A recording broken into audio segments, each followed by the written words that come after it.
Қайырлы күн достар, сіздермен Сандуғаш Әбдіқұлқызы. Менің каналыма қош келдіңіздер.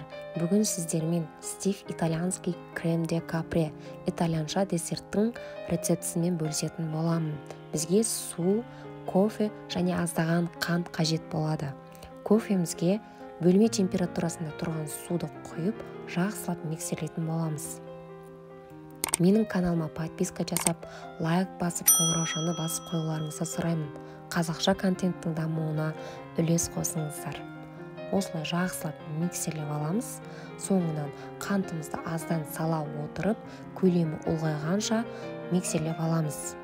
Бұл рецепті итальяндықтар десерт ретінде ұсынады екен. Менің ойымша, бұл рецептпен кофенің коктейльдің үстіне де салып ұсынуға, немесе мұздатқышқа салып мороженое ретінде де ұсынуға керемет рецепттің бірі екен.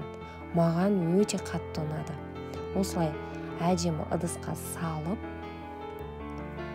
кремімізді, осылай десертімізді әдемі ыдысқа салып, үстінен шоколадты сеуіп ұсынуларыңызға болады. Жасап көріңіздер. Ас болсын. Сіздермен болған Сандуғаш Әбдіқұлқызы. Назарларыңызға рахмет.